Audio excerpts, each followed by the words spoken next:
Hola, ¿qué tal mis amados hermanos? Buenos días, qué gusto estar nuevamente con ustedes. Para la gloria y honra de nuestro Señor vamos a tener nuestro culto, así es que les invito a que hoy tengamos una experiencia nueva en el nombre del Señor, y para esto pues vamos a iniciar con nuestra escuela dominical. Les pido que tengan a la mano su Biblia, un cuaderno para que vayan tomando notas. Ya posteriormente tendremos la bendición de tener nuestro manual. Así es que vamos a escuela dominical. Que Dios nos bendiga. Buenos días, mis amados hermanos. Dios les bendiga. Vamos a continuar con nuestra clase de escuela dominical. Y antes de empezar, vamos a orar para que el Señor tome el control de la clase que vamos a tomar el día de hoy. Amado Padre, Dios Todopoderoso, te damos gracias en esta hora, Señor, porque estamos reunidos aquí, Señor, para escuchar tu palabra, Padre, para seguir aprendiendo más de ti, para seguir conociéndote más. Te damos gracias, Señor, porque nosotros, Padre, estamos hambrientos, Señor, de tu palabra, estamos deseosos, Señor, de seguir conociéndote más, amado Dios, de aprender más de tu palabra, Señor. Te rogamos, mi Dios Todopoderoso, que tú tomes el control de esta clase, Señor, que tu Santo Espíritu, Señor, esté en cada uno de nosotros, en cada uno de mis hermanos, Señor, que esté en mí, Padre, para que pueda yo hablar a través de, de, de, de tu palabra, Señor. Úsame, Señor, como un instrumento, Padre, para que yo pueda, Señor, hablar correctamente de tu palabra, Padre, y dar esta clase, Señor, eh, correctamente. Te ruego, Dios Todopoderoso, que tú tomes el control, Señor, de esta sesión y que sea para la gloria de tu nombre, Señor, y para la bendición de mis hermanos. En el nombre poderoso de Cristo Jesús, esto lo oramos. Amén. Bueno, mis hermanos, pues ahora nos toca ver el capítulo número 32, que se llama La Gloria de Cristo.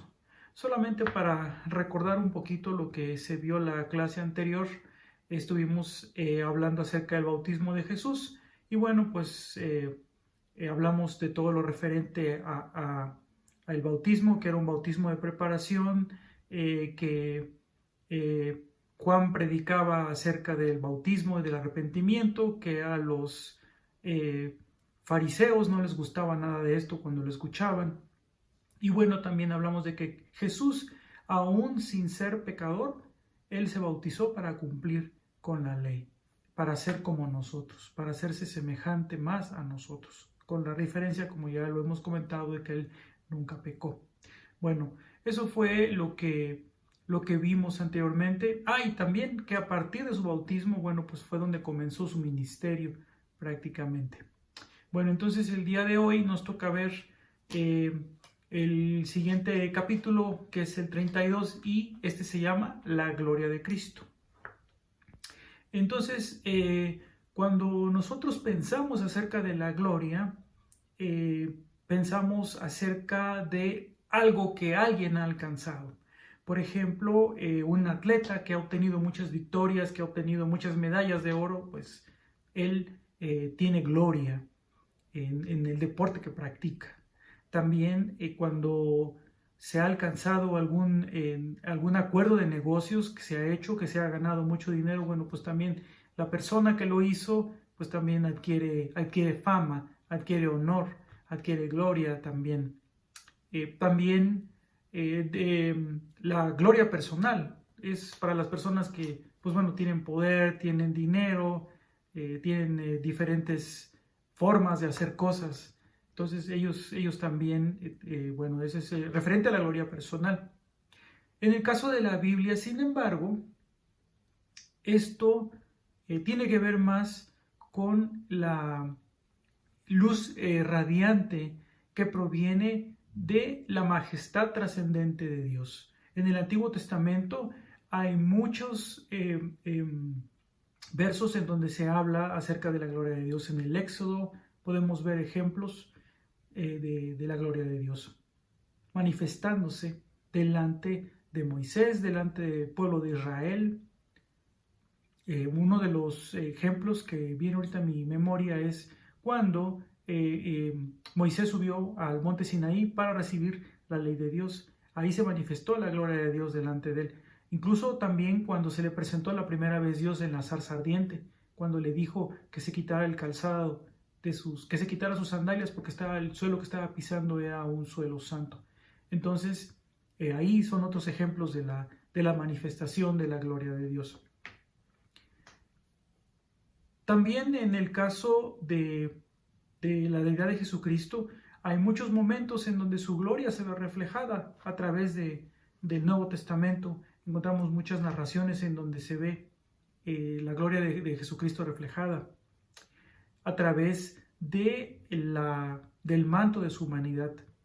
Como ya lo hemos estudiado en esas lecciones anteriores, pues Jesucristo vino a este mundo, se hizo hombre como nosotros, anduvo caminando entre nosotros, ejerció su ministerio, fue bautizado, como ya lo comentamos la clase anterior, y dentro de los muchos milagros que él hizo, bueno, pues también fue una forma de manifestación de su gloria, de la gloria de Dios que él mismo tiene. Entonces, la gloria de Dios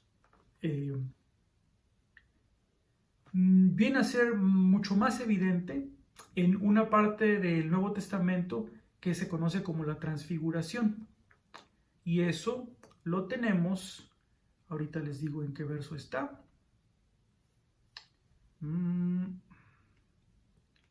Vamos a ver.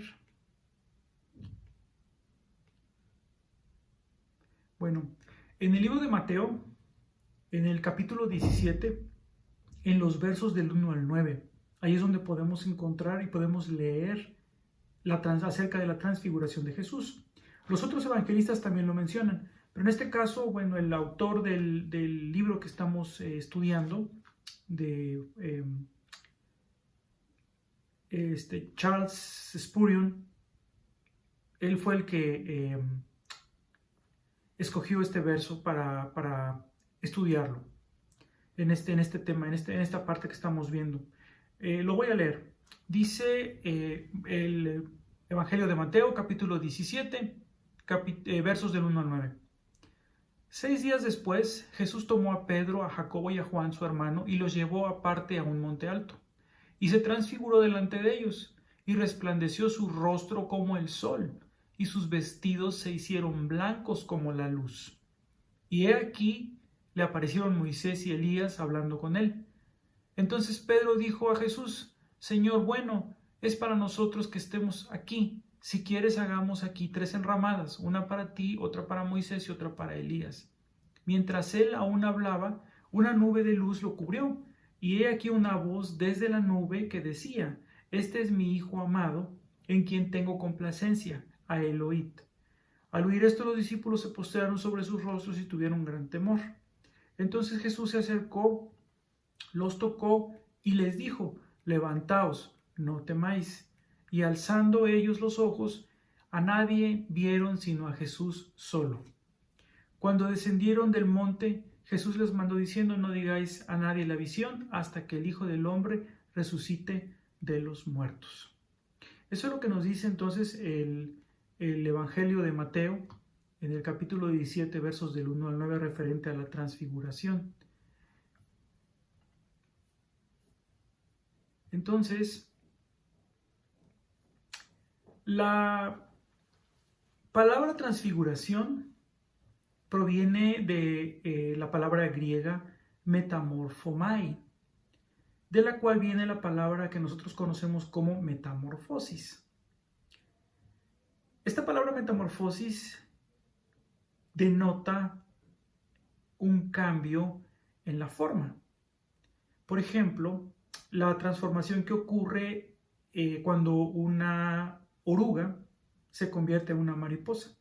Si alguna vez lo hemos visto en algún documental de la televisión o en algún libro, que la oruga, caterpillar es en inglés, la oruga se envuelve completamente en un capullo y después de cierto tiempo de ese capullo emerge una mariposa, completamente distinto a la oruga que inicialmente fue. Entonces, estamos hablando aquí que hay un cambio en la forma. El prefijo trans el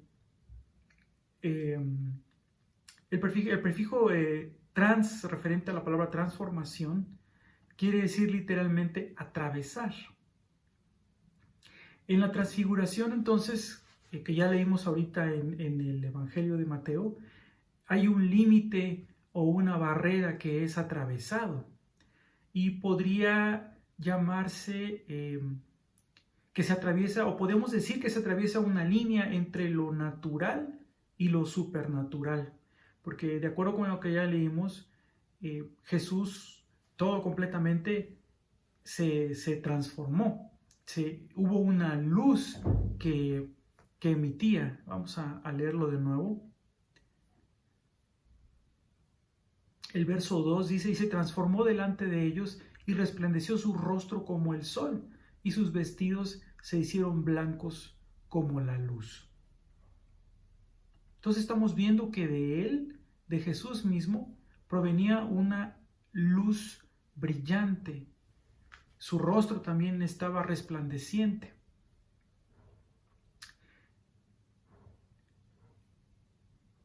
Entonces, como dice aquí el manual, se ha cruzado una línea entre lo natural y lo supernatural, entre lo humano y entre lo divino.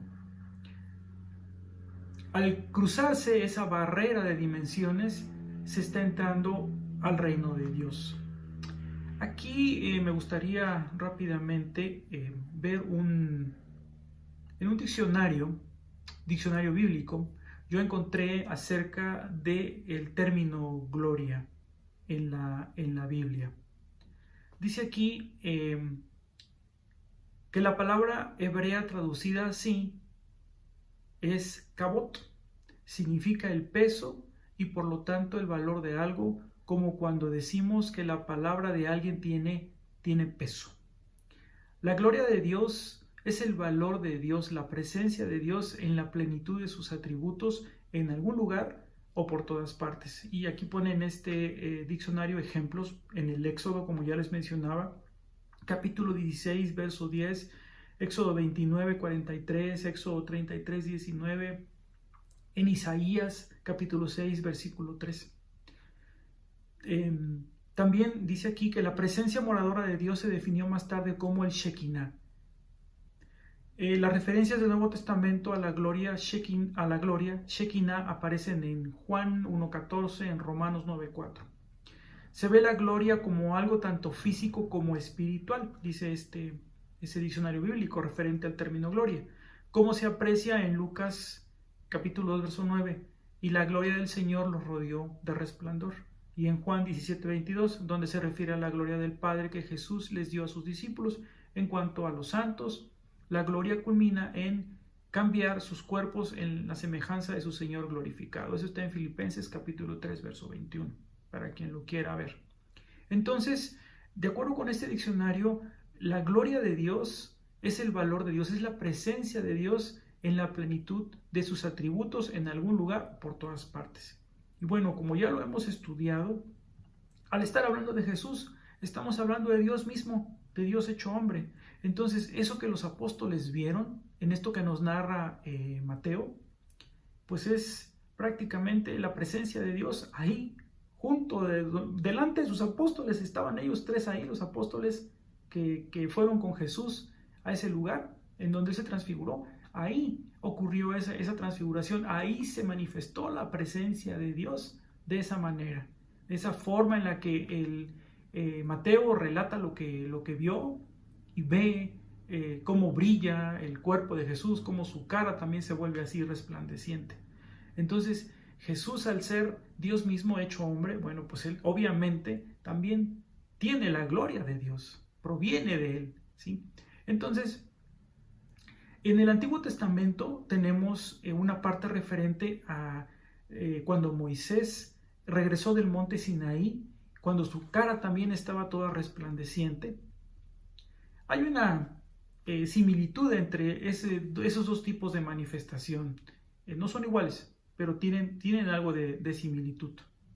Entonces, la diferencia que existe es que Moisés solamente reflejaba la gloria que él vio, porque él estuvo en la presencia de Dios.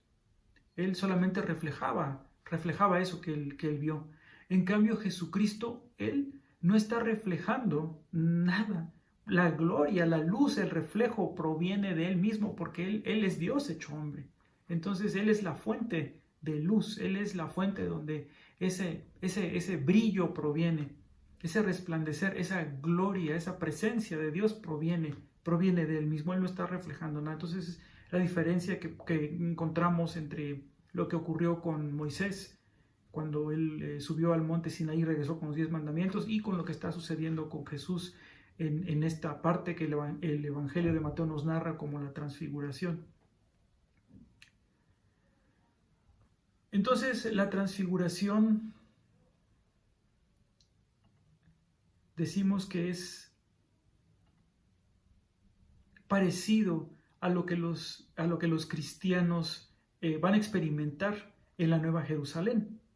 En el libro de Apocalipsis, en el capítulo 21, verso 23, Juan explica que en la ciudad santa no habrá necesidad de sol o de luna que ilumine. Y vamos a ver lo que dice el Apocalipsis capítulo 21. Eso también lo tengo por aquí. Vamos a ver. Dice es Apocalipsis 22, versos 4 al 5. Este verso de Apocalipsis 22, 4, 5 está dentro de las lecturas para reflexión. Y dice así: Juan, de hecho, está describiendo lo que es la Nueva Jerusalén. En el capítulo 21, de hecho, comienza el verso 1 diciendo: vi un cielo nuevo y una tierra nueva, porque el primer cielo y la primera tierra pasaron y el mar ya no existían. Y yo, Juan, vi una santa ciudad, la Nueva Jerusalén, descender del cielo del cielo de Dios, dispuesta como una esposa ataviada para su marido. Y así comienzan en los siguientes versos a describir cómo es la ciudad santa. En el capítulo 22 aún se continúa describiendo la Nueva Jerusalén, y dice en los versos 4 y 5: y verán su rostro y su nombre estará en sus frentes. No habrá allí más noche, y no tienen necesidad de luz de lámpara ni de luz de sol, porque Dios el Señor los iluminará y reinará por los siglos de los siglos. Entonces aquí también podemos ver que en las visiones que Juan tuvo cuando estuvo escribiendo en la isla de Patmos el Apocalipsis, él está describiendo que la gloria de Dios va a estar presente también ahí en la Nueva Jerusalén. Y ya no habrá necesidad ni de lámparas, ni de luz del sol, ni de la luna tampoco, porque simplemente la gloria de Dios es suficiente para poder iluminar todo. Entonces, si, como ya lo hemos estudiado, Jesús es el Hijo de Dios, Jesús es Dios hecho hombre, es la segunda persona de la Trinidad, también tiene atributos como los del Padre, también Él emite esa luz, esa gloria también proviene de Él. No la refleja, como ya lo habíamos dicho, como en el caso de Moisés. Él está emitiéndola, proviene de Él mismo.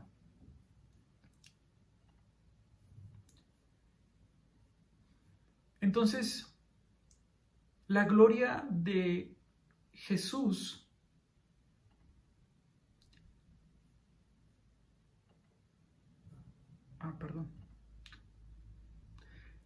La gloria de Jesús que se ve en este verso que nos relata Evangelio de Mateo, en estos versos, esa luz, esa brillantez que proviene de Jesús durante la transfiguración, no debería de sorprendernos, puesto que Jesús, pues siendo Dios hecho hombre, pues era igual antes de volverse hombre, ahora siendo hombre, su naturaleza divina no cambió en lo absoluto, seguía siendo lo mismo. Lo que sí nos debe de sorprender, como dice aquí el escritor del libro que estamos estudiando, de las grandes doctrinas de la Biblia, lo que sí nos debe de sorprender es que Él voluntariamente ocultó la gloria, su gloria, por el bien de sus hijos. Entonces, como ya les comentaba, hay pasajes de reflexión que tenemos aquí, que están en Mateo, capítulo 17, del 1 al 9, que es lo que ya vimos de la transfiguración, Marcos, capítulo 13, del 24 al 27, Hebreos, capítulo 1, versos del 1 al 3, y Apocalipsis, capítulo 22, versos 4 y 5. A manera de resumen, entonces, vamos a establecer que, número 1, la gloria de Cristo fue revelada en ocasión de la transfiguración.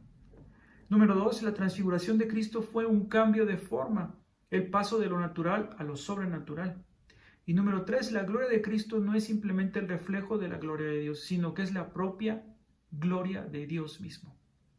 Entonces, pues, yo les invito a que lean los pasajes para reflexión para que continuemos aprendiendo más acerca de nuestro Señor, de la gloria de nuestro Señor Jesucristo. Bueno, pues vamos a orar. Señor, Dios Todopoderoso, te damos gracias por la palabra que hemos recibido el día de hoy, por lo que hemos aprendido, Señor, a través de este libro que estamos estudiando, Señor. Nosotros reconocemos, Padre, que tu Hijo Jesucristo vino a este mundo, Señor, para salvarnos. Vino, Señor, con todo tu poder, con toda tu gloria, Señor, con tu presencia, Padre Dios Todopoderoso, vino con él, Señor. Te damos gracias, amado Dios, por tu Hijo Jesucristo. Te damos gracias porque su gloria se vio reflejada delante de sus apóstoles y la dejaron plasmada, Señor, en tu palabra para que nosotros ahora podamos leer, podamos entender más, Señor, de ti, Señor, podamos comprender que el Señor Jesucristo también vino a este mundo con poder y gloria, Señor, como tú la tienes. Te damos gracias en el nombre poderoso de tu Hijo Cristo Jesús. Amén y amén. Bueno, pues muchas gracias, hermanos, por su atención y yo espero que esta lección sea también de bendición para sus vidas. Lo ha sido para mí. Muchas gracias. Pues bien, mis amados hermanos, que bueno que ya tomamos escuela dominical. Vamos a el periodo de alabanza y adoración. Vamos a glorificar el nombre de Dios. Yo les pido que desde este momento empiecen a levantar ese altar de adoración para el que vive y reina, el único que es digno, al Dios vivo y verdadero en el que hemos puesto nuestra fe y nuestra confianza, y que sea glorificado el nombre de nuestro Señor a través de la alabanza. Les invito a que sean participantes, que no solamente sean espectadores, sino que participen precisamente de la alabanza con todos nosotros. Unámonos en este canto para la gloria de Dios. Adelante. Y nos postramos delante de ti, Señor, y te exaltamos con nuestra alabanza. Al borde de tu gran trono me postraré hoy a ti. Tú reinas sobre principados, sentado a la diestra de Dios. Exáltate, oh gran Cordero, tú vives hoy y vivirás. Corónate con mi alabanza, tu nombre es el vencedor. Al borde de tu gran trono me postraré hoy a ti. Tú reinas sobre principados, sentado a la diestra de Dios. Exáltate, oh gran Cordero, tú vives hoy vivirás. Corónate con mi alabanza. Tu nombre es el vencedor. Exáltate, oh gran Cordero,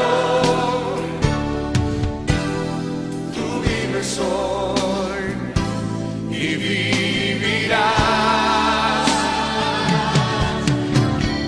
Corónate con mi alabanza. Tu nombre es el vencedor. Es más, al borde de tu gran trono me postraré hoy a ti. Tú reinas sobre principados, sentado a la diestra de Dios. Levanta tus manos, levanta tu voz, exáltate, exáltate, oh gran Cordero.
Este es el momento oportuno.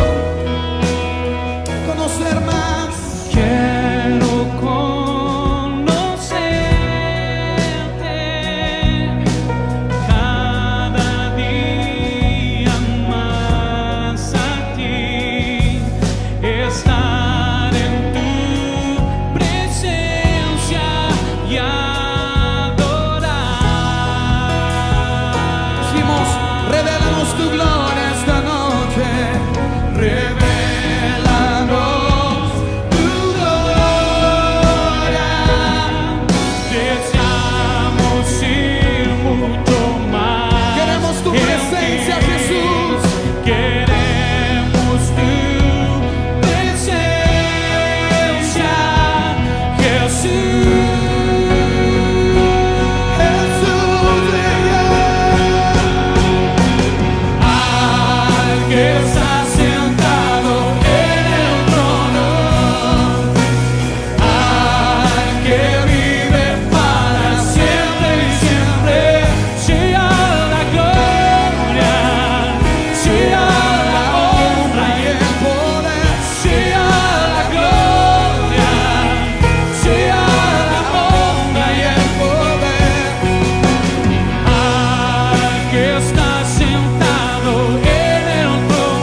Nada que te pueda sorprender, solo un corazón quebrantado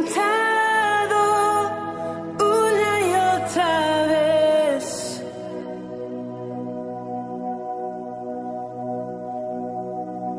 Y no hay nada que me enamore más, nada que me apasione más, solo tu presencia, solo tu mirada me hace suspirar.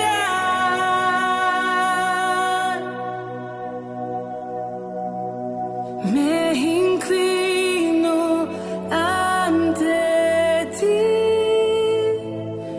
Rey que perdona multitud de errores. Me inclino ante ti, digna, eternamente digna, impresionante y digna. Solo ante ti yo me inclino. Señor Jesús, tú eres digna, eternamente digna, impresionante, digna. Solo ante ti yo me inclino.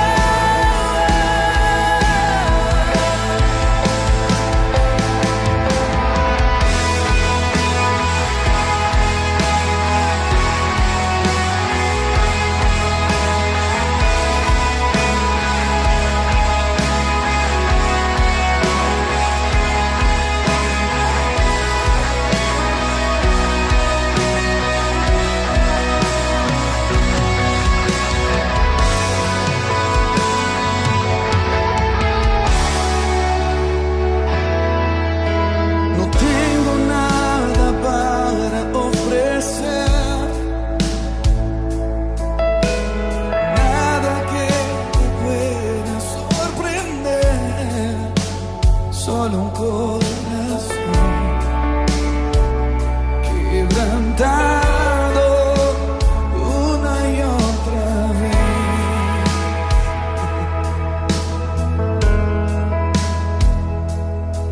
Y no hay nada que me enamore más, nada que me apasione más, solo tu presencia, solo tu mirada me hacen suspirar.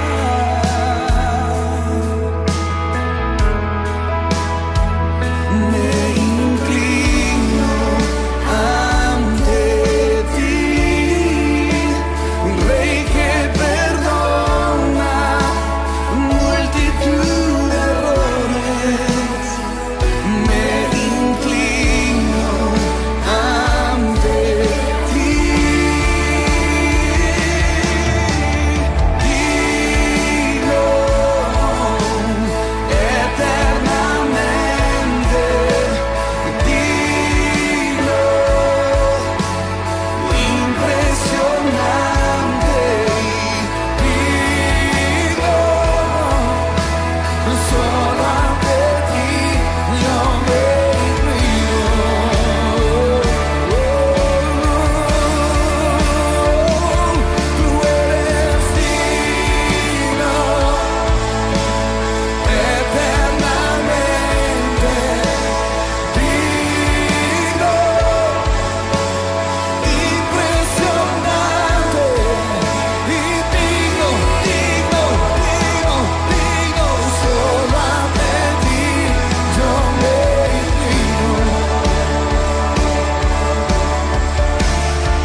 todo tu alrededor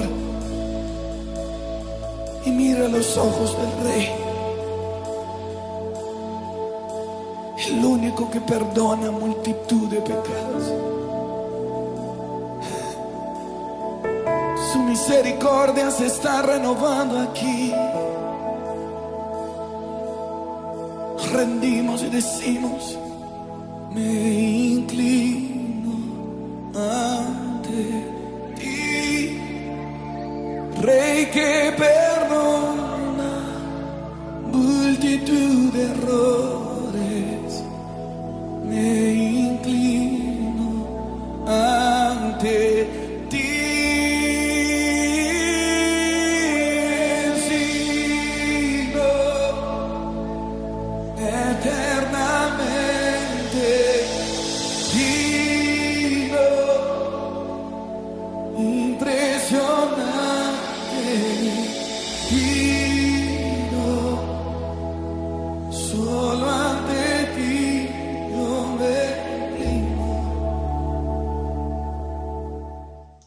Bien, mis amados hermanos, qué bueno que ya terminamos nuestro tiempo de alabanza y adoración.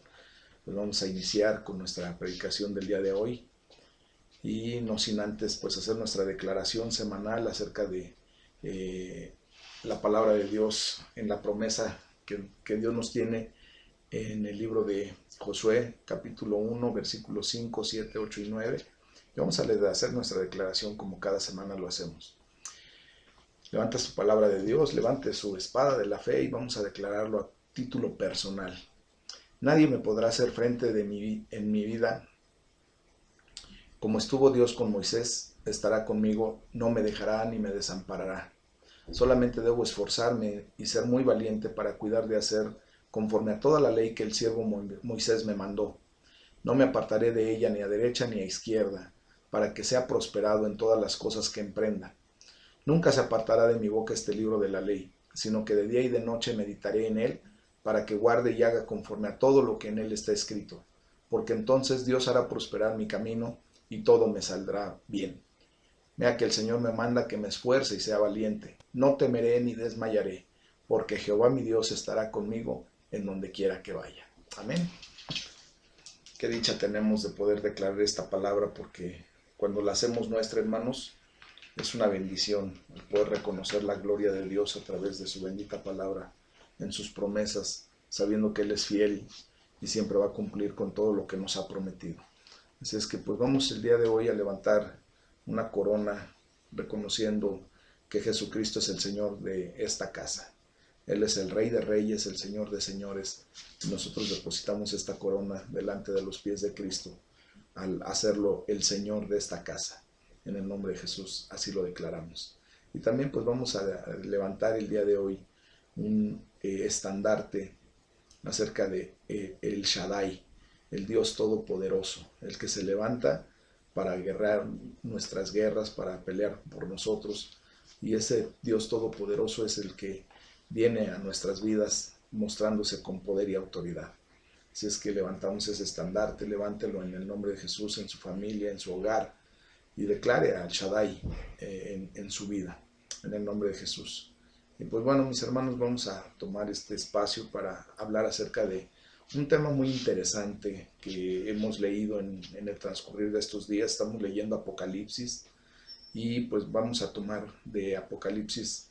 Es importante porque obviamente es lo que viene a continuación en nuestras vidas. Y hay una pregunta muy particular respecto a la palabra de Dios. ¿Quién verdaderamente es digno? Y en ese sentido yo he titulado esta palabra, esta predicación, como el gran silencio. Y ahorita vamos a entender por qué. Esta pregunta de quién es digno la hace nuestro Señor ahí en Apocalipsis 5. Y vamos a entender perfectamente bien todo esto. Fíjense bien que cuando se va a elegir un presidente de una nación, cualquiera que sea la nación, la gente que vive en ese país siempre va a tener una pregunta. Surge la gran pregunta de quién es digno. Por ejemplo, aquí en México, pues sabemos que tenemos más candidatos que posiciones a los puestos, ¿verdad? Entonces, a través de toda la gama de candidatos que se presentan, pues nosotros normalmente nos preguntamos, y nos hemos preguntado a lo largo de cada vez que se hacen elecciones, ¿quién es digno? ¿Quién es digno de ocupar ese cargo tan alto en una nación? Porque pues después de todo la presidencia es la posición de gran poder y autoridad dentro de una nación. Y obviamente la persona que está en la casa presidencial pues va a tener un gran impacto en la vida de todos nosotros, ¿verdad? Es un impacto significativo en la determinación del rumbo de nuestro futuro inmediato.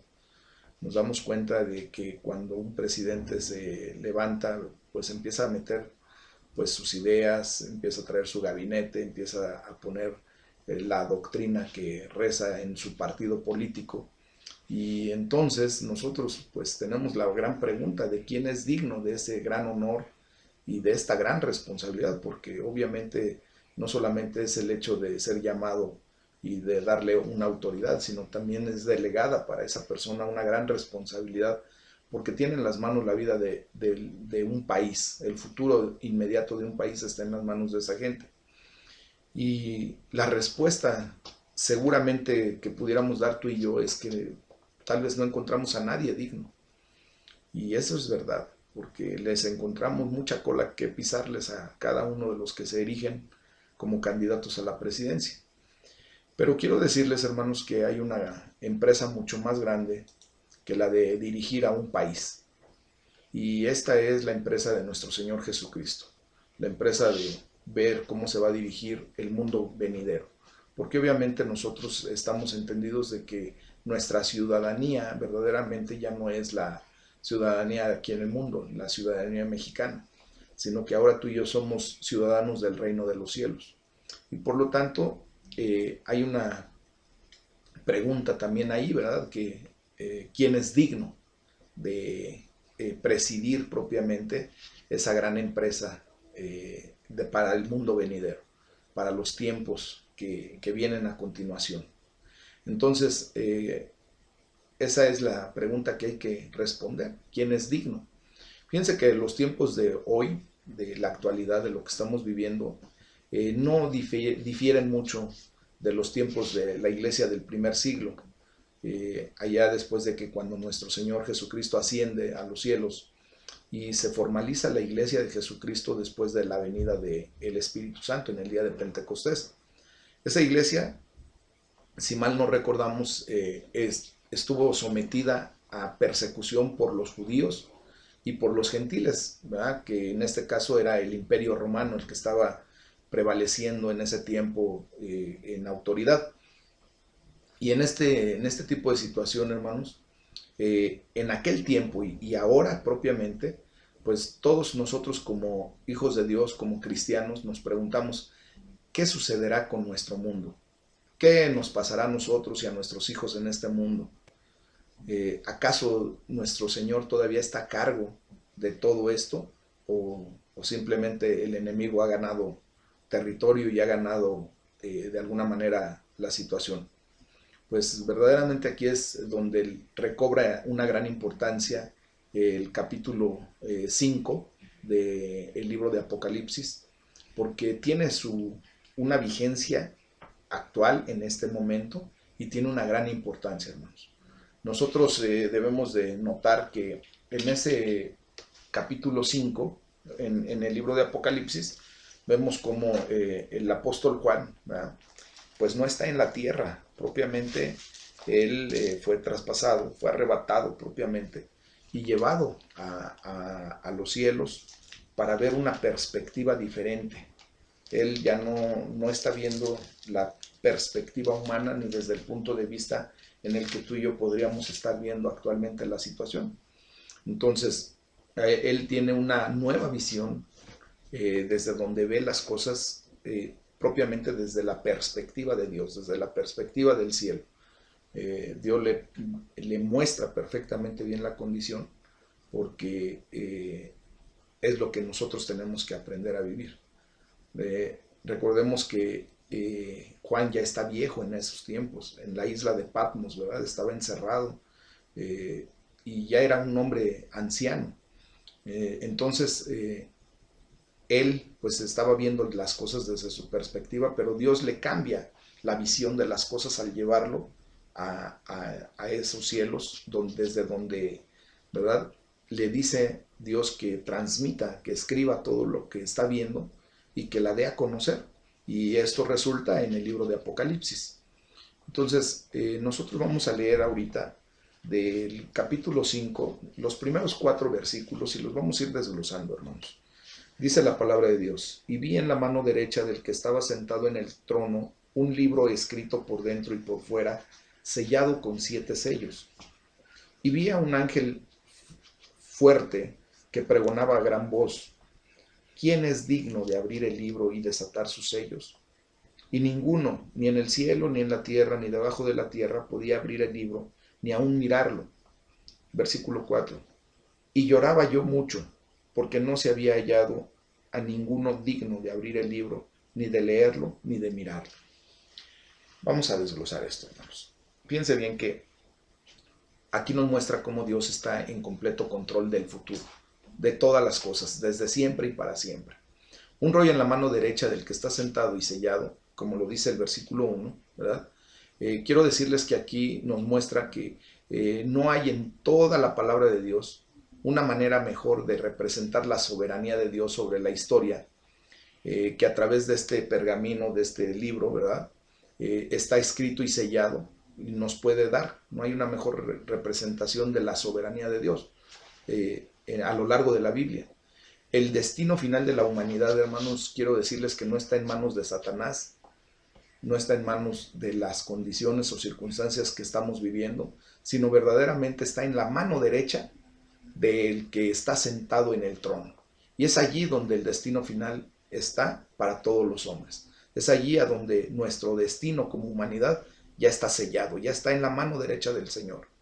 Entonces aquí podemos ver que un rollo en la mano nos llama la atención, es como un foco de atención, ¿verdad? Es como cuando vemos algo que sobresale de la escena y llama rápidamente nuestra atención. Entonces su mano derecha se refiere a la autoridad de Dios. Siempre recordemos que es la diestra de su poder. Entonces, en este caso, su autoridad es para mostrarle a Juan y obviamente para nosotros que al que lo abra, ¿verdad? Los resultados de los juicios vendrán sobre la tierra una vez que se abra ese libro. Este rollo o este libro está lleno de palabras que Juan podía haber escritos tanto en el interior como en el exterior del pergamino, así como lo vimos en el versículo 2, ¿verdad? Entonces, nosotros podemos ver que la escritura en ambos lados pues nos indica la naturaleza detallada e importante de los juicios de Dios. Nosotros tenemos que ser bien cautelosos al entender que Dios siempre es muy detallado, es muy ordenado y siempre le va a dar el énfasis y la importancia a sus juicios para poder mostrarnos la realidad. Entonces, la pregunta sería, ¿podrá representar el libro las profecías que Dios instruyó, por ejemplo, a Daniel para sellar hasta el fin de los tiempos? Eso lo podemos leer en Daniel 14, versículo 4 y versículo 9. ¿Verdad? El número perfecto de los sellos. Recuerden que la numerología en la palabra de Dios es algo importante. El número 7, recuerden que indica la perfección. Eso también nos puede llevar a entender la absoluta santidad del rollo. O sea, lo perfecto de ese rollo, de ese libro. Otro punto que debemos analizar aquí, hermanos, es que los sellos nos informan que mientras este plan ha sido resuelto en los eternos consejos de Dios, también se ha ocultado y solo una persona debidamente autorizada puede abrir ese libro, puede romper esos sellos para leerlo y para que se ejecute en consecuencia la situación. Entonces vemos ahí que el periodo de gracia y la larga paciencia de Dios, cuando se abran esos sellos, ha llegado a su fin. Y veíamos ahí que había una pregunta y que todos quedaron, ¿verdad? En una situación en donde puso silencio, y por eso comenté que el título de esta predicación es El Gran Silencio, que se genera. La pregunta fuerte que puso en silencio a todo el cielo. ¿Se imaginan nada más cuando ahí en el versículo 2 que dice, y vi a un ángel fuerte que pregonaba a gran voz, ¿quién es digno de abrir el libro y desatar sus sellos? Esa pregunta tiene una respuesta en el versículo 3 y dice, ninguno, ni en el cielo, ni en la tierra, ni debajo de la tierra, podía ver, ¿verdad? Podía abrir el libro, ni aún mirarlo. Entonces se genera un gran silencio, hermanos. De repente imagínense a los ángeles de Dios ahí en los cielos escuchando esa pregunta y todo el mundo preguntándose.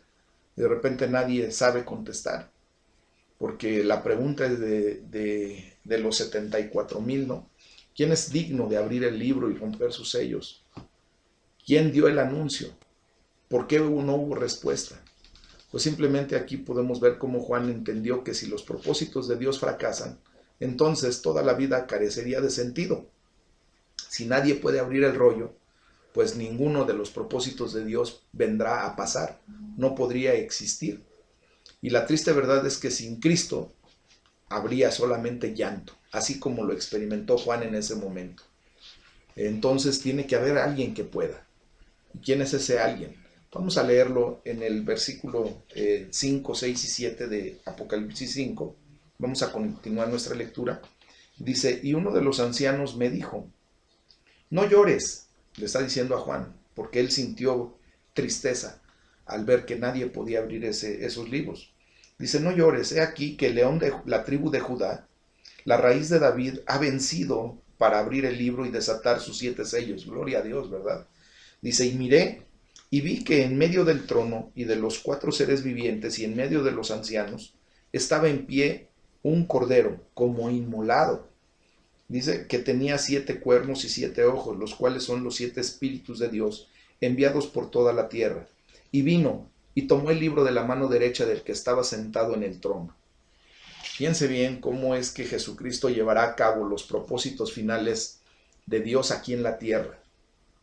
Primeramente vamos a ver quién es el león de Judá, de la tribu de Judá, que leímos ahí en el versículo 5. Jesucristo es el león de la tribu de Judá. Ya hemos dicho que los 24 ancianos en alguna otra ocasión representan a la iglesia redimida y levantada en el cielo. O sea, nos representan a nosotros desde ya y para siempre. La iglesia conoce muy bien la profecía cumplida en la vida de Jesús como el esperado Mesías, como el ungido, como el deseado, ¿verdad? Que provendría propiamente del linaje de David. Y por eso dice ahí en el versículo, dice, he aquí que el león de la tribu de Judá, de la raíz de David, así es como se estableció proféticamente la presencia de nuestro Señor Jesucristo aquí en la tierra. Déjenme decirles que si bien es cierto que Jesús se nos revela como un cordero inmolado, porque ahí lo dice, ¿verdad? También es el león de la tribu de Judá. Recuerden que nuestro Señor Jesucristo cumple en varias ocasiones 2 importantes acciones que vinieran a ser paradójicamente como contrapunteantes. Recuerden que Él es el sacerdote, el sumo sacerdote, el gran sumo sacerdote, pero también, curiosamente, Él es el sacrificio. Él es el león de la tribu de Judá, pero también, curiosamente, es el cordero inmolado, ¿verdad? Él es el Dios verdadero, pero también viene a presentarse como hombre, como tú y como yo, y como el siervo, ¿verdad? Que no vino a ser servido, sino a servir y a dar su vida en rescate por muchos de nosotros. Entonces, nos damos cuenta de que Jesús, aunque se revela ahí como un cordero inmolado, pues también es el león de la tribu de Judá. Él había logrado la victoria sobre todos los enemigos de Dios. ¿En dónde? En la cruz del Calvario, hermanos. Recuerden que Él exhibió públicamente a Satanás y a sus huestes, poniéndolos por estrado de nuestros pies ahora, y los exhibió de una manera en donde los derrotó, y ahora Él vive y reina. Por lo tanto, Él tiene la autoridad para abrir el rollo y liberar ese contenido, hacerlo saber, hacerlo conocer, y que de allí venga pues las consecuencias de lo que está escrito ahí. Entonces, retomando el punto de que el título, La raíz de David, significa que el Mesías vendría a través del linaje de David como un hijo mayor de David. Ahí en Lucas 1, 31, del 32 y 33 se expresa perfectamente bien Lucas para darnos a conocer que él tendría que venir de ese linaje, del linaje de David. ¿De dónde viene? Propiamente de María, ¿verdad? María es del linaje de la casa de David. Entonces, el que vino después de David como descendiente de David, también estaba delante de él como la raíz. Y lo podemos ver ahí en el versículo 16 de Apocalipsis 22. Fíjense lo que dice. Yo, Jesús, he enviado mi ángel para darles testimonio de estas cosas en las iglesias. Yo soy la raíz y el linaje de David, la estrella resplandeciente de la mañana. Entonces, él viene a hacer eso. Y también así como se presenta como León de Judá, se presenta como el Cordero Inmolado.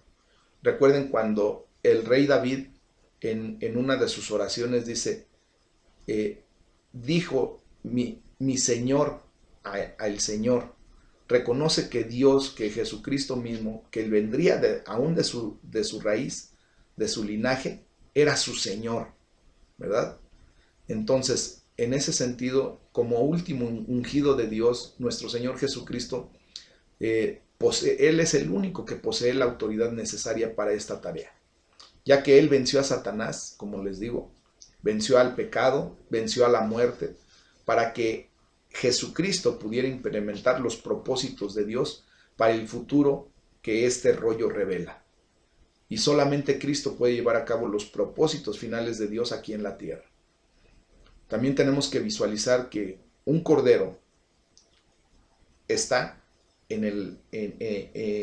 junto al trono en lugar de un león. En el versículo 6 dice, y miré y vi que en medio del trono y de los 4 seres vivientes y en medio de los ancianos estaba en pie un cordero. ¿Ah? ¿Por qué un cordero en lugar de un león, hermanos? Vamos a imaginarnos un poquito la escena en el cielo. Haga una idea clara de lo que podemos hablar en este momento. Quiero decirles que con gran expectativa, Juan espera ver salir a un majestuoso león, ¿verdad? Para confirmar lo dicho por el anciano. Pero de repente ve algo totalmente distinto. No ve a un león, sino ve propiamente a un cordero. Pero quiero decirles que ambas figuras nos dicen que el cordero es omnisciente y omnipotente. Todo lo puede, todo lo sabe, todo lo ve, ¿verdad? Este es un cordero que no puede tener simplemente tapados sus ojos con su propia lana. Él ve todo, sabe todo. Él es omnipotente, todo lo puede. Entonces, yo quiero decirles que no hay pensamientos más tristes o críticos que tener que enfrentar al león en el juicio, ¿verdad? Porque hemos rechazado al Cordero. Tú y yo, al aceptar al Cordero de Dios, podemos llegar a la presencia del león de Judá, de la tribu de Judá, sin tener una situación en donde nos pueda llevar a temor, porque obviamente nosotros hemos confiado en lo que Jesucristo hizo como Cordero, como ese Cordero inmolado. Entonces, el propósito de la primera venida de nuestro Señor Jesucristo, como recuerdan, siempre fue humilde. Fue en una condición de presentarse como el Cordero que no abrió su boca, como el que fue llevado al matadero sin argumentar nada, porque lo hizo de propio consentimiento. Y entonces recordamos que también Él vino a buscar y a salvar a lo que se había perdido, según Lucas 19:10. Y en ese entendido, cuando tú y yo reconocemos al Cordero en esa faceta, en esa condición, en donde Él vino en una condición de humildad, haciéndose siervo, despojándose de su deidad, quitándose de la condición de Dios y venir a ser hombre, simplemente al aceptarlo, pues tenemos una posición diferente a cuando no se le acepta. Desgraciadamente, la palabra de Dios, cuando dice ahí en Juan 1:11, a lo suyo vino y los suyos no le recibieron, pues ahí los judíos, ¿verdad?, tuvieron la condición de rechazar a Jesucristo como su Señor y Salvador. Y gracias a Dios, porque eso nos dio la entrada a nosotros como gentiles, como gente que no teníamos nada que ver en el reino de Dios, pero a través de esa situación Dios abre la posibilidad, y ahora en Juan 1:12 dice: más los que creyeron en Él, los que lo aceptaron, creyeron en su nombre, pues ellos son, les da Dios la potestad de ser llamados hijos de Dios. Entonces, ahora nosotros hemos sido salvados porque vino a rescatarnos de esa condición en humildad, y lo reconocemos así por fe.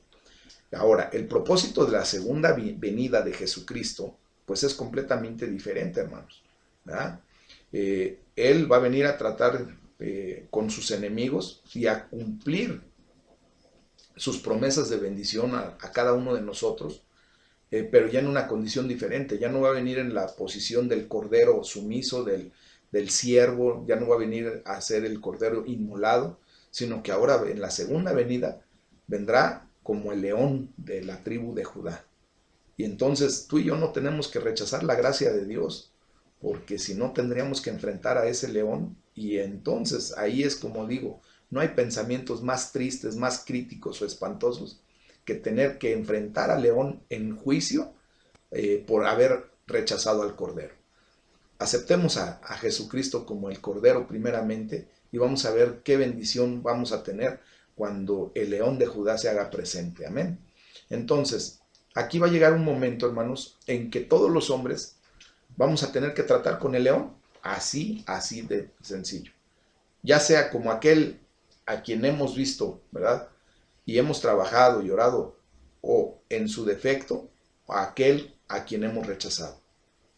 ¿Cómo quieres tú vivir la segunda condición? ¿Como aquel aceptando a Jesucristo, o como aquel rechazando a Cristo? Ahora, fíjense bien, en un momento dramático Jesucristo, el Cordero, se acerca audazmente al trono de Dios. Ahí lo podemos ver en el versículo 7, dice: y vino y tomó de la mano derecha del que estaba sentado en el trono. Es una actitud, ¿verdad? Audaz, es una actitud de arrojo, es una actitud, como nos dice la palabra de Dios, que el reino de los cielos sufre violencia y solo los valientes lo arrebatan. En esta posición, hermanos, quiero decirles que nuestro Señor Jesucristo ejerce su soberanía al venir y tomar el rollo de la mano derecha del Padre. Y esto significa, hermanos, una transferencia de autoridad del Padre al Hijo. Es como cuando le pasamos la estafeta a alguien, ¿verdad? En una carrera una competencia de carreras de relevos, cuando una persona viene corriendo con la estafeta, trae la estafeta en la mano y de repente llega con otra persona y le entrega la estafeta y sigue corriendo. Le está pasando la autoridad, el poder, la condición de poder continuar en esa competencia. Si la estafeta se cayera o no fuese entregada a la persona adecuada, pues simple y sencillamente ese equipo se descalifica y se pierde. Entonces, el hecho de que Jesús ejerce su soberanía al venir y tomar el rollo de la mano derecha del Padre simboliza la transferencia de ese poder, y entonces nos revela, o es propio para revelarnos el futuro y también para ejecutar el juicio que está en ese rollo. Finalmente vemos la adoración en todo el universo, hermanos.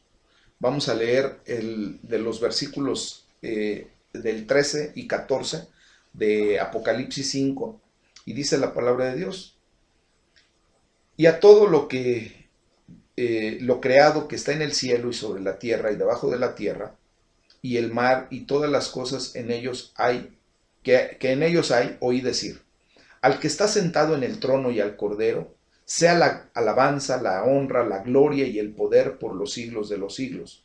Los 4 seres vivientes decían: amén. Y los 24 ancianos se postraron sobre sus rostros y adoraron al que vive por los siglos de los siglos.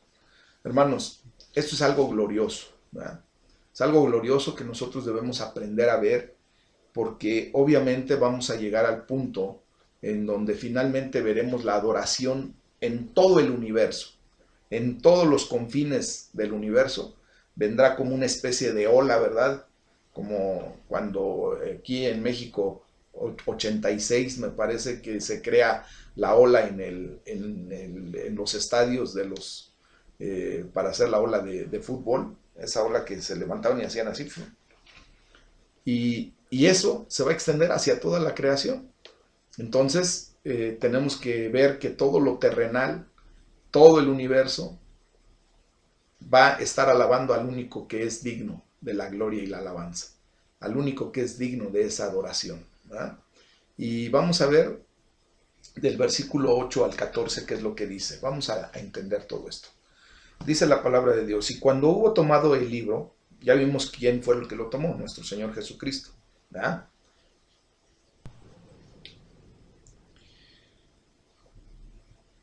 Dice la palabra de Dios: y cuando hubo tomado el libro, los 4 seres vivientes y los 24 ancianos se postraron delante del Cordero. Todos tenían arpas y copas de oro llenas de incienso, que son las oraciones de los santos, y cantaban un nuevo cántico diciendo: digno eres de tomar el libro y de abrir sus sellos, porque tú fuiste inmolado, y con tu sangre nos has redimido para Dios, de todo linaje y lengua y pueblo y nación. Y nos has hecho para nuestro Dios reyes y sacerdotes, y reinaremos sobre la tierra. Y miré, y oí la voz de muchos ángeles alrededor del trono y de los seres vivientes y de los ancianos, y su número era millones de millones, que decían a gran voz: el Cordero que fue inmolado es digno de tomar el poder, las riquezas, la sabiduría, la fortaleza, la honra, la gloria y la alabanza. Y a todo lo creado que está en el cielo y sobre la tierra y debajo de la tierra y en el mar, y a todas las cosas que en ellos hay, oí decir: al que está centrado en el trono y al Cordero sea la alabanza, la honra, la gloria y el poder por los siglos de los siglos. Y los 4 seres vivientes decían: amén. Y los 24 ancianos se postraron sobre sus rostros y adoraron al que vive por los siglos de los siglos. El hecho de postrarnos delante de su presencia, mis hermanos, como lo dice el versículo 8, es algo increíble. El que tengamos tú y yo el derecho de postrarnos delante de la presencia de Dios es porque estamos en el reino, porque ya fuimos sacados del reino de las tinieblas y hemos sido llevados al reino de la luz admirable de nuestro Dios. Y eso es lo que nos da derecho ahora de poder postrarnos en su presencia. Muchas veces olvidamos que lo primero que debe producir nuestra alabanza a nuestro Dios Todopoderoso es postrarnos delante de Él, postrarnos en su presencia, hermanos. Es lo primero que debe producir nuestra alabanza. Si tú verdaderamente quieres alabar a Dios, bendecir a Dios, es postrarte delante de Él, humillarte delante de Él. Y este concepto, hermanos, se usa de una manera indiscriminada, desgraciadamente. Y aunque muchas veces nosotros, ¿verdad?, arengamos a la gente, la motivamos a manifestar su postración a través de un acto físico, lo que verdaderamente debería de provocar nuestro deseo es de postrarnos, ¿verdad?, desde nuestro corazón. La verdad es que esa es la motivación mayor que debemos tener, postrarnos en nuestro corazón, hermanos. De nada nos sirve que la gente nos vea hincados, de rodillas, postrados sobre nuestro rostro, si nuestro corazón está altivo, si nuestro corazón no se ha doblegado delante de la presencia de Dios. Entonces, fíjense bien que por supuesto que la adoración tiene su vehículo de expresión a través de la alabanza, ¿verdad? Pero en el caso específico de los ancianos, ellos ejecutaron su alabanza a través del inconfundible sonido de las arpas. ¿Ah? Eso lo podemos leer ahí en el Salmo 150, versículos del 3 al 6, y en el Salmo 71, versículo 22.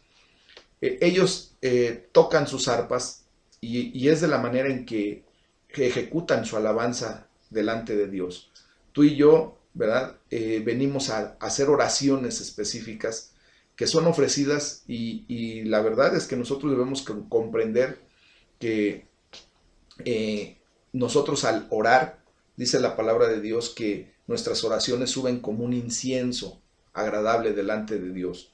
Entonces, tú y yo tenemos que aprender a postrarnos delante de Dios, tenemos que aprender a orar, tenemos que aprender a interceder, tenemos que aprender a declarar propiamente todas nuestras oraciones que vamos generando, ¿verdad? Muchas ocasiones podemos ver que son peticiones que tú y yo podríamos ver sin respuesta, ¿verdad?, que tú y yo hemos hecho y hemos pedido a Dios, por ejemplo, que juzgue la injusticia, que traiga paz, que traiga situaciones muy particulares como salud, y de repente vemos nosotros físicamente que no pasa nada. Pero déjame decirte que nuestro Señor Jesucristo nos enseñó ahí, en lo que ahora conocemos como el Padre Nuestro, cuando dice, venga tu reino, hágase tu voluntad en la tierra como en el cielo. Estamos generando nosotros una alabanza de adoración, reconociendo que el único que puede ejercer su voluntad, tanto en el cielo como en la tierra, es Dios. Y por eso tú y yo, al orar, no debemos de reparar en que si Dios contesta todas nuestras peticiones. Dios sabe cuáles son las que tiene que contestar, Dios sabe cuáles son las que tiene que aplazar, y Dios sabe cuáles son las que no tienen sentido para Él porque pedimos en vanagloria o porque simplemente es nuestro deseo carnal o mundano. Recordemos que Dios siempre va a respaldar su palabra y son las de oraciones que Él propiamente contestará. Entonces, tú y yo tenemos que aprender todo esto, hermanos. También tenemos que aprender a alabar a Dios cantando en su presencia, levantando nuestras manos. Y esto es porque nosotros, tú y yo, fuimos muertos y comprados para Dios con la sangre de Jesucristo. Y dice la palabra de Dios allí que somos hombres de toda tribu, ¿verdad? De toda lengua, de toda nación, de todo pueblo. Aquí nosotros podemos asentar una doctrina de los apóstoles, una doctrina sana de que no hay gente escogida o elegida nada más en una condición de acepción de personas. Recordemos que Dios no hace acepción de personas y por lo tanto tú y yo tenemos el derecho por la sangre de Cristo a entrar a adorar en su misma presencia. Amén. Y vamos a llegar a ese punto en donde veamos todo esto que el apóstol Juan escribe en la isla de Patmos a través del libro de Revelaciones, del libro de Apocalipsis. ¿Por qué? Porque Dios nos ha hecho, ¿verdad?, un reino de reyes y sacerdotes para Él. Y todos y cada uno de nosotros reinaremos sobre la tierra. Piense lo que dice el capítulo 14 de Apocalipsis en el versículo 3.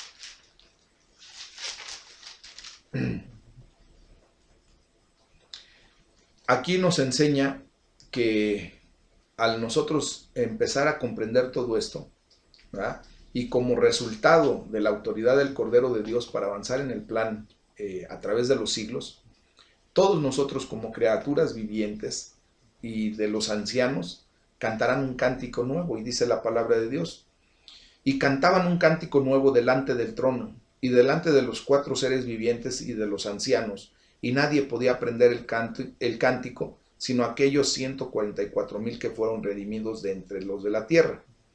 Entonces, aquí nosotros podemos ver, ¿verdad?, que esta canción, este cántico nuevo, representa una nueva alabanza por la liberación que está por suceder.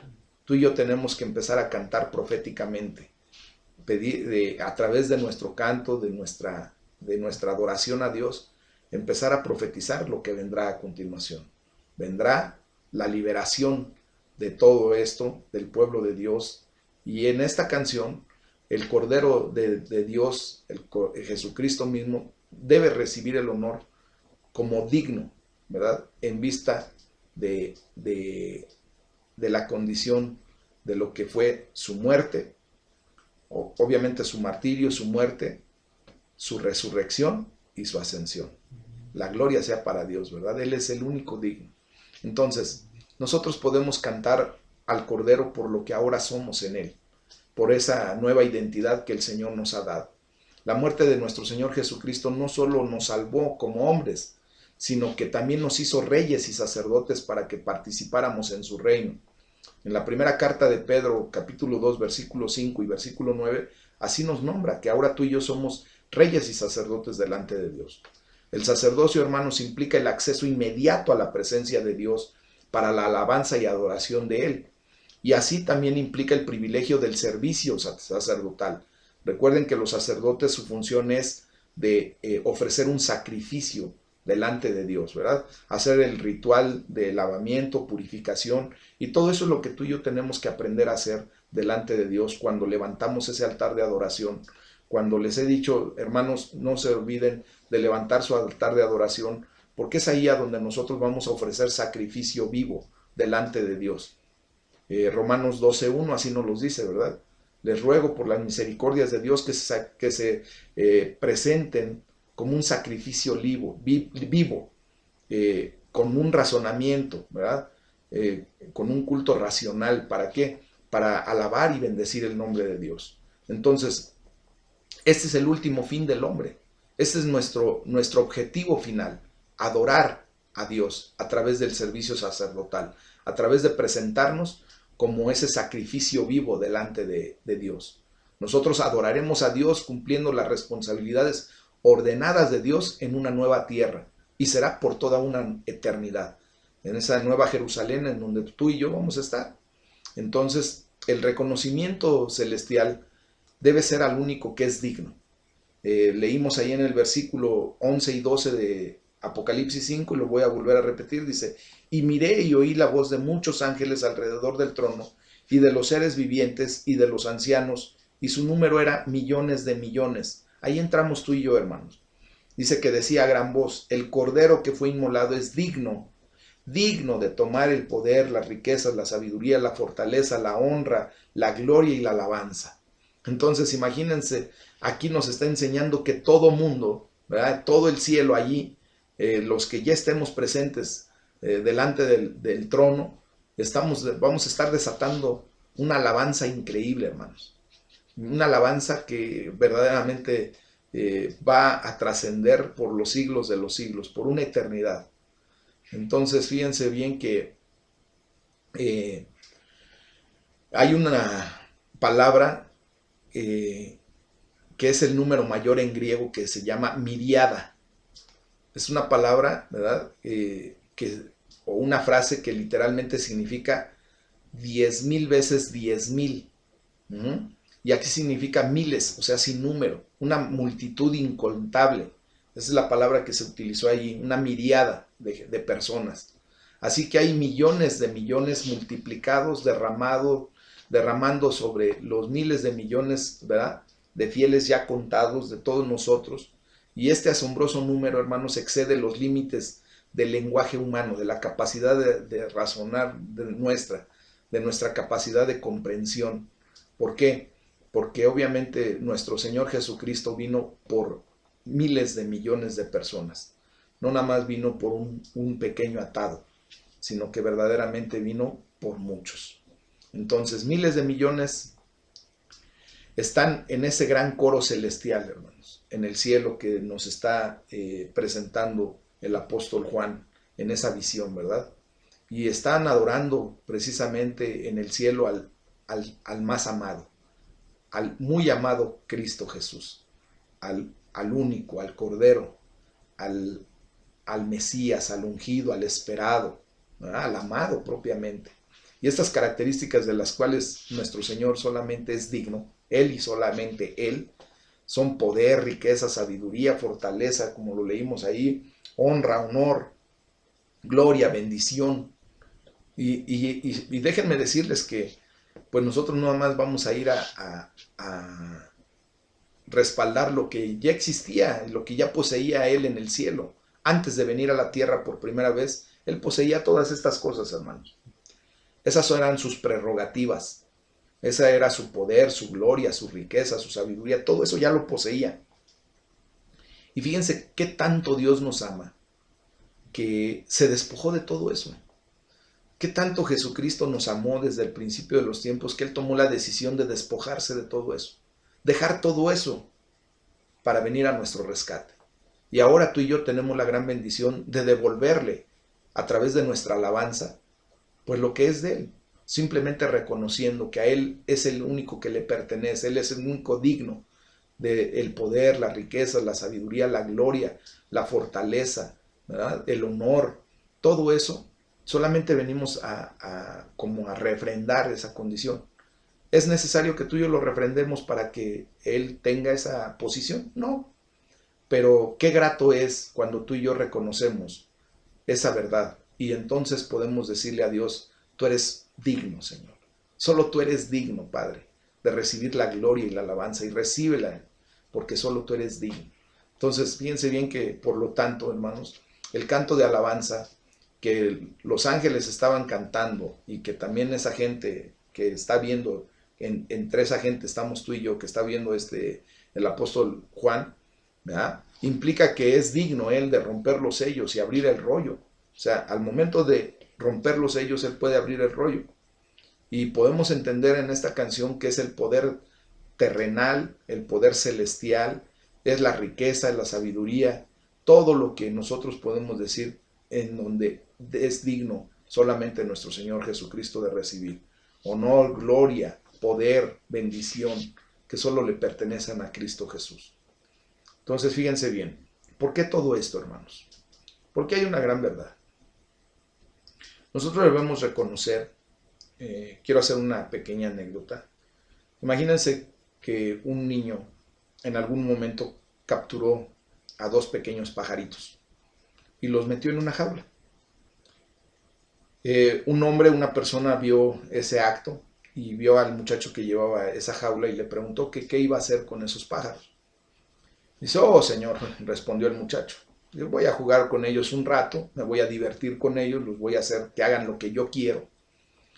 Y después de ese tiempo, una vez que me fastidie de esa condición, se los voy a dar de comer a mi gato.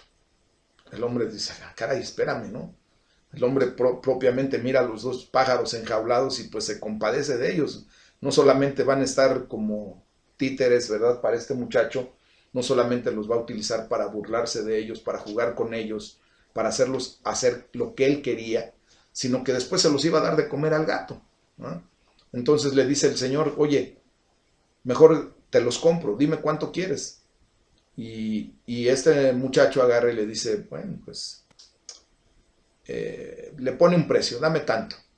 El hombre acepta el precio, le paga, ¿no? Y de inmediato lo que hace, aún en la presencia de este muchacho, abre la jaula y deja libres a los pajaritos. Quiero decirles, hermanos, que justamente eso es lo que hizo nuestro Señor Jesucristo por nosotros. Satanás nos había atrapado y nos había enjaulado. Y durante mucho tiempo, mientras tú y yo vivimos sin Cristo, Él se encargó de maltratarnos, se encargó de robarnos ilusiones, de matar esperanzas, de venir a destruir todas nuestras ilusiones que teníamos como seres humanos. Se burló de nosotros, nos utilizó, nos hizo hacer lo que Él quería que nosotros hiciéramos a través del pecado y nos mantenía presos, hermanos. Y el grave problema es que Él nos iba a entregar después de haberse fastidiado de nuestra condición, después de haberse burlado de nosotros, de habernos hecho a su antojo, de haber destruido muchas cosas en nuestra vida. Una vez que Él se hubiera fastidiado de nosotros, nos iba a entregar a la muerte, a esas mandíbulas, ¿verdad?, de la muerte eterna, porque obviamente sin Cristo era lo que nos esperaba. Pero la gloria sea para nuestro Señor, porque nuestro Señor Jesucristo nos compró con todo y la trampa de Satanás. Todo eso compró en la cruz del Calvario. Y lo mejor fue que nos liberó en presencia del enemigo al ponerlo por estrado de nuestros pies. La gloria sea para nuestro Señor, ¿verdad? Él nos liberó de inmediato. No esperó a que llegáramos a otra condición, sino que precisamente en el momento en el que Él compró nuestras vidas a precio, el precio más alto de lo que se ha podido pagar en toda la humanidad y de lo que se podrá pagar, que es el precio de la sangre de Dios, el precio de la sangre de nuestro Señor Jesucristo, ¿verdad? Lo pagó de inmediato, no chistó, ni siquiera debatió en el precio, no quiso ni siquiera negociar, solamente le dijo a Satanás, ¿cuánto quieres por la vida de cada uno de nosotros? Satanás le dijo, tu sangre, tu vida por la de ellos, ¿ok? Recordemos que en la cruz del Calvario hubo esa situación en donde hubo un intercambio de vidas, nuestra vida por la vida de Cristo. Él pagó el precio, ¿no? Y de inmediato nos libertó, nos dio la libertad que nosotros tenemos que aprender a valorar. Entonces, tú y yo tendríamos el motivo suficiente y tenemos el motivo suficiente para adorarle por toda una eternidad. Porque Él pagó el precio, hermanos. Necesitamos empezar a practicar nuestra adoración aquí en la tierra, porque solamente Él es digno. Y tenemos que empezar a practicar aquí en la tierra, hermanos, porque es lo que justamente vamos a hacer por una eternidad cuando estemos en los brazos de papá. Así es que yo les animo a que se vayan acostumbrando, que las micrás que hemos vivido, esas experiencias de venir a congregarnos cada 8 días, de hacerlo aún por medio de este sistema, nos permitan irnos adiestrando, ir practicando. Esas prácticas que hemos hecho en los cultos son las micrás, que nos llevan a ir propiamente tomando forma para que cuando nos presentemos delante de Dios por una eternidad, deseemos estar adorándoles por siempre y para siempre. Y que en estos días tomemos esa responsabilidad, una actitud correcta de adoración. En el nombre de Jesús vamos a orar, vamos a poner esto en manos de Dios y vamos a pedirle que sea Él el que nos siga dando toda esta visión de lo que le dio en su momento al apóstol Juan, que nos vaya dando una iluminación mayor acerca del libro de Apocalipsis, del libro de las Revelaciones, y que esto nos traiga a bendición, hermanos, porque es una bendición el poder comprender todo esto. Vamos a adorarle, vamos a exaltar su nombre. Padre, te damos muchas gracias, Señor, porque por tu bondad y amor, bendito Dios, ahora tú nos has traído a la libertad. Hoy, en el nombre de tu Hijo amado Jesucristo, podemos declarar en nuestras vidas esa libertad. Y Padre, nosotros queremos ahora adorarte, queremos bendecirte, queremos glorificarte, queremos declarar que toda la gloria, toda la honra, todo el poder, Señor, todo lo que tú dejaste en su momento para poder venir aquí a la tierra y cumplir con tu misión de rescate, de redimirnos, de pagar el precio, Señor, para que nosotros podamos ser libres. Padre, ese poder terrenal, la riqueza, la sabiduría, el honor, la gloria, Señor, la bendición, solamente a ti te merecen, bendito Dios.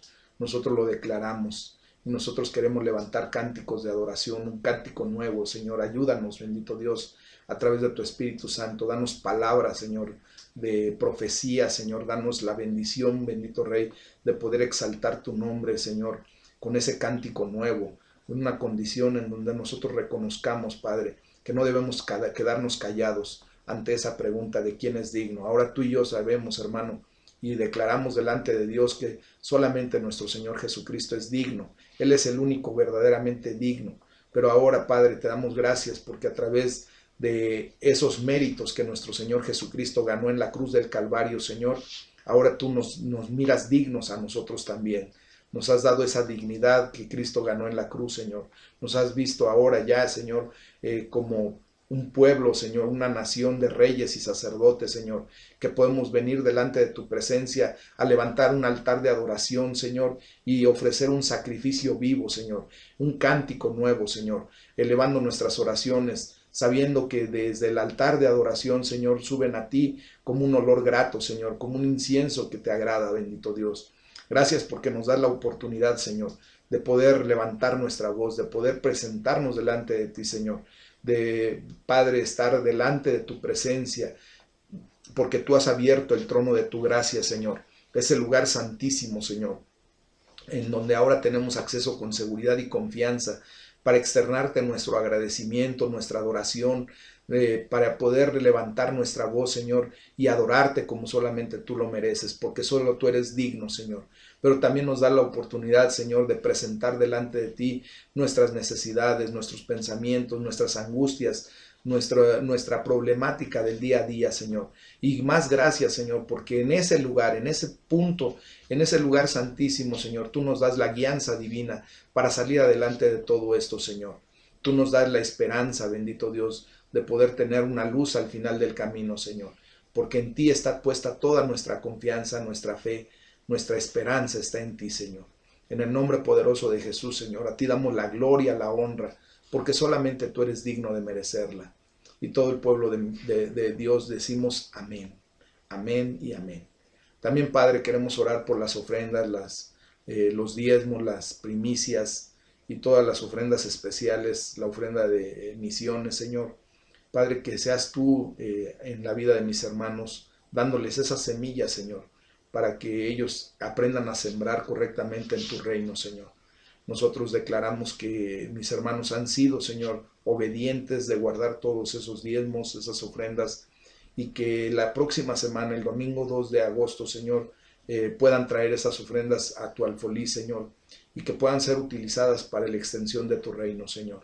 En el nombre de Jesús, a quienes administran las ofrendas, los diezmos, esas finanzas, Padre, danos la autoridad y la sabiduría para hacer lo correcto, Señor. Que sea en el temor de tu nombre, Señor, que podamos manejar esas finanzas, Señor, y que verdaderamente sea para el extendimiento de tu reino, Padre. En el nombre de Jesús te ruego, bendito Dios, que bendiga la vida de mis hermanos, que la luz divina de tu rostro resplandezca sobre sus vidas todos los días que tú les permitas aquí en la tierra, y que cuando nos llames a tu presencia, Señor, nos puedas decir: bien, mi buen siervo fiel, en lo poco fuiste fiel, en lo mucho te pondré, entra al gozo de tu Señor. Padre, yo declaro que esta bendición llega a la vida de mis hermanos, extiendo el manto pastoral y te ruego, mi Dios, que seas tú quien bendiga a cada uno de ellos, Señor.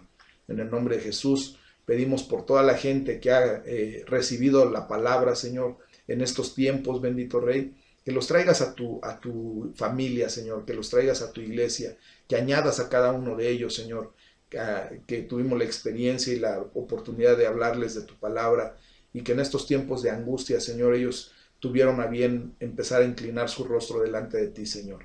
Ayúdales a seguir comprendiendo, ayúdanos a nosotros, Señor, a seguirles llevando tu palabra, Padre, y que el extendimiento de tu reino, Señor, sea conforme a tu perfecto plan y en el tiempo que tú lo has decidido, Señor. Sabemos que todo viene de ti, que todo tiene un beneficio para nosotros, que todo nos ayuda para bien y que todo tiene una enseñanza correcta, Señor.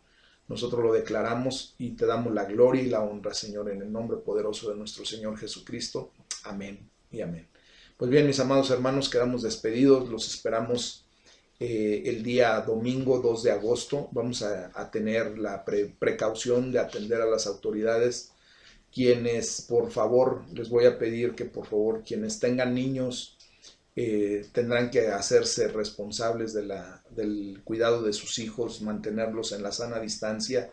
No vamos a poder tener, no porque no queramos, sino por cuestiones de la autoridad, por instrucciones de la autoridad, no vamos a poder tener escuela infantil, no vamos a poder tener iglesia infantil.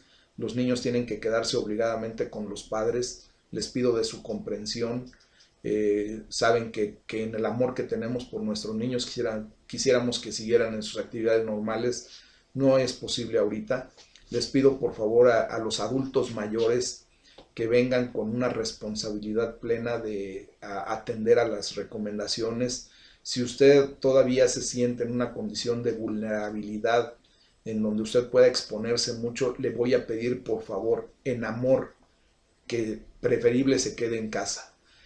Vamos a estar transmitiendo en vivo, voy a grabar la predicación para que también ustedes lo puedan tener, ¿verdad? Para que lo puedan ver, puedan tener su culto en casa, si es que no les es posible venir. Tenemos un aforo o una entrada de no más del 30% técnicamente. Entonces les voy a pedir que seamos conscientes en ese sentido, hermanos. Tenemos la posibilidad de estar hasta 50 personas, 60 cuando mucho.